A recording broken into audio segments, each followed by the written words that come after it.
வணக்கம் நேயர்களே. ஃபீபாவின் இன்றைய காலை தியானத்திற்காக உங்களை அன்புடன் வரவேற்கிறேன். ஃபீபா நேயர்களுக்கு அன்பின் வாழ்த்துக்களை தெரிவித்துக் கொள்கிறேன். இந்த நாளிலும் என் ஆகமத்தின் புஸ்தகம் 10வது அதிகாரம் முதல் 13 வசனங்களிலிருந்து நாம் தேவனுடைய வார்த்தையை தியானிக்க இருக்கிறோம். தொலைத்தொடர்பு துறையில் முன்னேற்றம் கண்டுள்ள நாம் மிகவும் எளிதில் ஒருவரோடு ஒருவர் தொலைபேசியின் மூலம் தொடர்பு கொண்டு விடுகிறோம். ஆனால் மோசேயின் காலத்தில் லட்சக்கணக்கான இஸ்ரவேல் மக்களோடு எப்படி தொடர்பு கொள்வது, எப்படி தகவல்களை அனுப்புவது? இந்த பகுதியில பூரிகைகளை வெவ்வேறு முறைகளில் பயன்படுத்தி வேறுபட்ட நோக்கங்களை நிறைவேற்றும்படி இங்கே ஆண்டவர் மோசேக்கு கட்டளையிடுகிறார். முதல் 4 வசனங்களை நாம் வாசிக்கும்போது, கூடி வர செய்வதற்கு பூரிகைகளை எப்படி ஊத வேண்டும் என்று கட்டளையிடுகிறார். முதலாவதாக தலைவர்களை கூடி வர செய்வதற்கு 4வது வசனத்தில் நாம் வாசிக்கிறோம், ஒன்றை மாத்திரம் ஊதினால் இஸ்ரவேலில் 1000 பேர்களுக்கு தலைவராகிய பிரபுக்கள் உன்னிடத்தில் கூடி வர கடவர்கள். இரண்டாவது, சபையார் யாவரையும் கூடி வர செய்வதற்கும் ஒவ்வொரு நிமிடமும் இடைவெளி விட்டு 3 முறை நீளமுள்ள வெள்ளி பூரிகைகள் ஊதப்படும் என்று கட்டளையிடுகிறார்.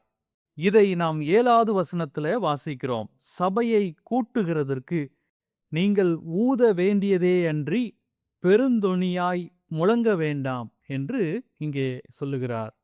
எனக்கருமையான கர்த்தருடைய பிள்ளைகளே, இந்த பூரிகைகளைப் போல சுவிசேஷத்திற்கும் பாவிகள் மனந்திரும்பவும் சிறைப்பட்டவர்கள் விடுதலையை பெறவும் அழைப்பதைப் போல தேவனை தொழுது கொள்ளவும் அழைக்கிறது. பிறரை இயேசுவிடம் வர செய்வதற்கேற்ப நம் வாழ்க்கை அமைய வேண்டும் என்று இந்த பகுதி நமக்கு எடுத்து காட்டுகிறது. நம்முடைய வாழ்க்கையிலே நாம் இந்த ஆண்டிலே ஒரு தீர்மானத்தை எடுக்க வேண்டும். நம் மூலமாக நாம் வாழுகிற பகுதியிலே சுவிசேஷத்திற்கும் பாவிகள் மனந்திரும்பவும் சிறைப்பட்டவர்கள் விடுதலையாக்கப்படவும் கர்த்தர் வைத்திருக்கிற திட்டங்கள் என்ன என்பதை நாம் அறிந்து கொள்வது அவசியமாயிருக்கிறது. ஒரு நோக்கத்தோடு, ஒரு மேலான திட்டத்தோடு, தேவன் ஒரு மேலான தரிசனத்தோடு நம்மை அழைத்திருக்கிறார், பிரித்தெடுத்திருக்கிறார். அவருடைய உன்னத பணிக்கென்று நம்மை உருவாக்கியிருக்கிறார் என்பதை நாம் ஒரு நாளும் மறந்துவிடக்கூடாது. இரண்டாவதாக 5வது வசனத்திலிருந்து 8வது வசனம் வரைக்கும் நாம் வாசிக்கும்போது அங்கே பயணம் செய்வதற்கு அங்கே கட்டளையிடுகிறார். இஸ்ரவேலர்கள் கானானை சுதந்தரிக்க வேண்டியவர்கள், சோம்பேறிகளாய் ஒரே இடத்தில் தங்கிவிடக்கூடாது. ஆகவே அவர்கள் பிரயாணம் செய்வதற்கு பெருந்தொனியாய் ஊதப்படும். இப்பூரிகைகள் தொடர்ந்து முன்னேறி செல்வதற்கு உதவுகிறது.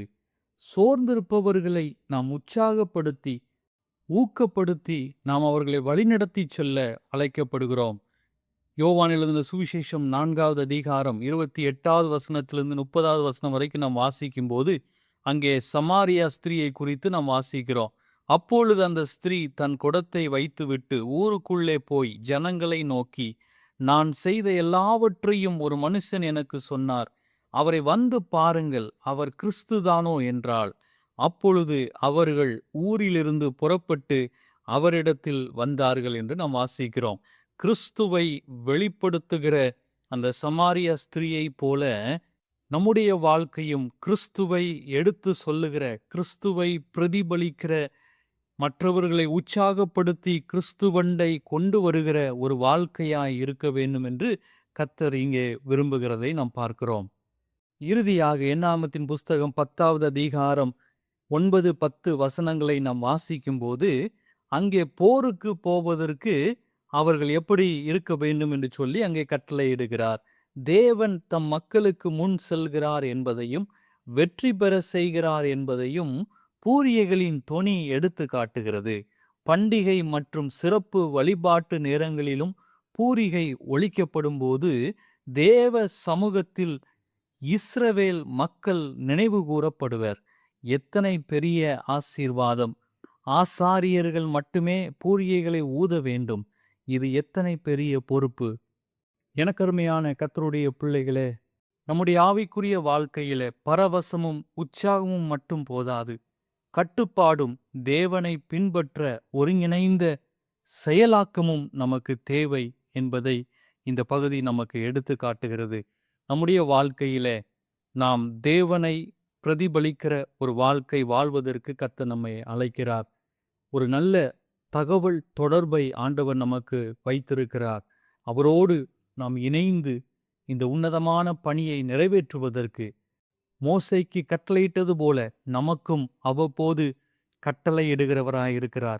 அவருடைய வார்த்தைகளை கேட்டு அதன்படி நாம் கிரியை செய்யும்போது நிச்சயமாய் நம் மூலமாய் கர்த்தர் பெரிய காரியங்களை செய்ய வல்லவராயிருக்கிறார். கர்த்தர் தாம் இந்த வார்த்தைகளை உங்களுக்கு ஆசீர்வதிப்பாராக. ஆமேன்.